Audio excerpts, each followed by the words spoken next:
Hi, thanks for joining me. So today we're doing another anime I watched video. The main reason is because I've just been watching a ton of anime, so I want to do this while these shows are fresh in my mind.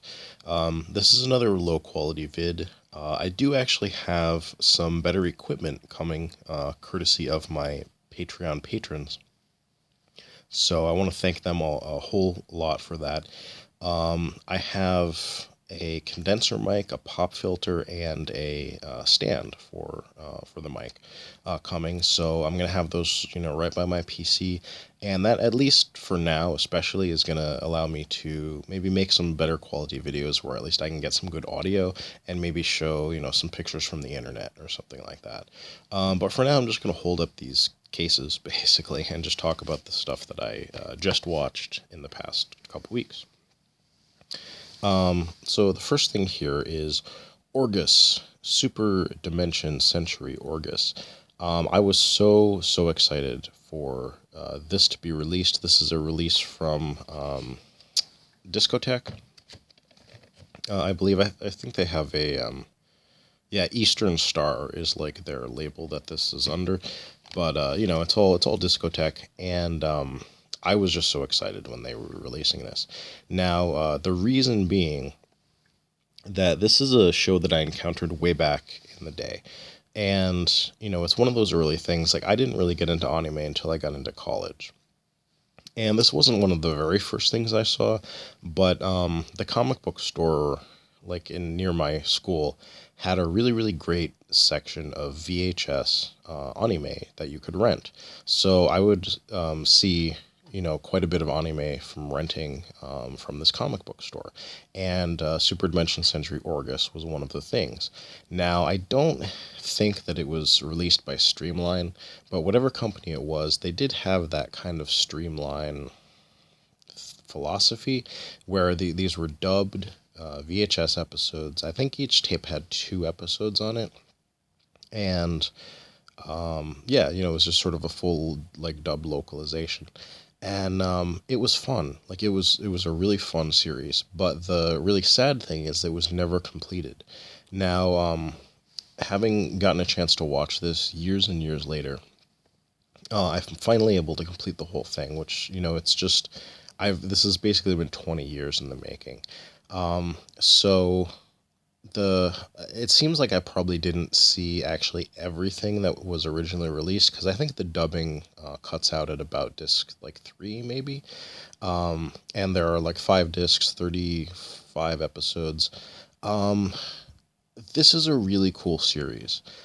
Unfortunately, like hopefully I've built it up enough that you guys understand that it had high expectations. For me, being something I enjoyed so much in the past, it didn't really live up to those expectations. I definitely think like the first half is it's slightly stronger than the second half. And I don't really want to admit that because I enjoyed this show so much. But basically, you have this guy on the cover here, Kay. He and his buddy Olson are, they're sort of like cocky young soldiers in the military. They're good pilots. They, almost a little bit of a Top Gun-ish kind of feeling to the two of them. It's sort of like, what is it, Maverick and Goose? But basically, they're in this battle, and they set off this some sort of super dimensional bomb. And what ends up happening is it basically like crams all these alternate dimensions together, so that Earth becomes this weird patchwork of different worlds. And so, Kay has no idea what's going on. He sort of just gets thrown into this new world. He meets the Amon, who are this basically like a tribe of traders. You can think of them as kind of like gypsies, which fits in with the ending theme song. One thing I want to mention about this is like this just it has such a catchy opening and ending theme song. They're super great, and there's especially the way the series starts off. It's so fun. All these different characters. You have Mimsy here on the front. The girl on the dinosaur thing here, her name is Mome. She's like a robot that Kay convinces the Amon to buy for him. Jabby is this like dinosaur looking dude here, and he's pretty cool. So you just have this fun mix of characters, and it's basically Kay is trying to get back to Earth, just to like his regular world, and he's sort of like learning how to get along with the Amon, sort of like they're uh, working out their cultural differences and things like that, and it's sort of like a fun. Almost lighthearted series to a certain extent for quite a while. You of course get more intrigue coming in later in the series. You get I think it narrowly avoids melodrama. But my main issue with it, I think, is that it drags a little bit towards the end, and it does necessarily take a shift when they start introducing some new characters and getting more into the plot. And I think the main issue is really just like when you get to the end, the ending is just it's you see it coming, so it's like it's not. I don't think it's a very big surprise, and um, I don't know. It was just like it was slightly disappointing, and I hate to say that, but this is a good series. If you like, all of the other kind of super dimension stuff like Macross, Mospita, Southern Cross. I haven't finished Southern Cross, but I've certainly seen Macross and Mospita. It's not as good as Macross, but I would say like Mospita, this is I would say easily as good as. It's a cool series, and I definitely recommend it. It's just, it's not amazing. I was sort of hoping that like that last half of the series would really just hold a shining gem, and it's more of a flawed gem, but certainly a really cool series, and I'm so glad to have been able to see it after all of this time. Next up is Power Dolls. This is something that if you guys follow me on Twitter, you might have seen I tweeted out about it. And yeah, this was like, I technically called this a birthday present to myself. My birthday was like at the beginning of the month. Um, but I'm basically like trying not to buy anything, which is really hard. So like I splurged a whole like $11 or $13 or something on this. Um, because I wanted to see it, and mostly that's because I'm translating one of the video games right now, and it's also like um, there's a version of Power Dolls, one of the games on the PCFX, and I'm a huge PCFX fan, so I just wanted to see this. I didn't expect too much from it, and it's not that great. I'd sort of say it's like pretty average. It's the kind of thing you would expect from this sort of show. It's basically just two OAVs. The first episode, I would say, is actually the stronger of the two. It's basically just like a little character drama with uh, the characters. You basically have these two characters who, um, obviously this is sort of like a far future. You have this world called Omni, and it's like a colony of the Earth, and sort of like inspired by Gundam, I would say. The colony kind of wants independence, so you end up with this war of Omni versus whatever the Earth Federation type of thing, and so they end up with all these mechs. But you have this group of all female platoon or whatever unit called Power Dolls, and anyway, so you follow these two women as they're completing a mission, and they have a dispute over like how the mission was handled. So mostly it's sort of like reconciling that and kind of just following like some character moments with who the character that is the main character in this, and just sort of her like a little bit of her backstory. So it was decent. Like that was sort of cool. The second episode is probably like technically better, and it has a little bit more action. It's more exciting, but I didn't find it as compelling. Probably, it's kind of about um, like a weapons program gone rogue sort of a thing. It was all right. this was pretty much exactly what I expected. Like, unfortunately, it wasn't like great. It's decent. I wouldn't say, don't watch it. It's, if you're interested in it, check it out. But it's, it's nothing special. Mostly, I wanted to check it out because yeah, I'm translating the game. I wanted to check sort of like the official localizations of some of this stuff and get a more better feeling for the world. It's been a long running series of games. I think there's 6 games on PC. There was the PCFX games, so something I really wanted to check out. It was all right. Um, Next up, excuse me, we have MD Geist. This is the like collector's series special director's cut, etc. Yeah, I'd never seen this. This is something I was certainly aware of back in the day. This is, of course, who is it? U.S. Manga Corps and sort of Central Park Media's like mascot character for the most part. Um, so yeah, I expected like something maybe pretty decent from this. It wasn't very good, I guess, as far as I'm concerned. The first episode is a mess.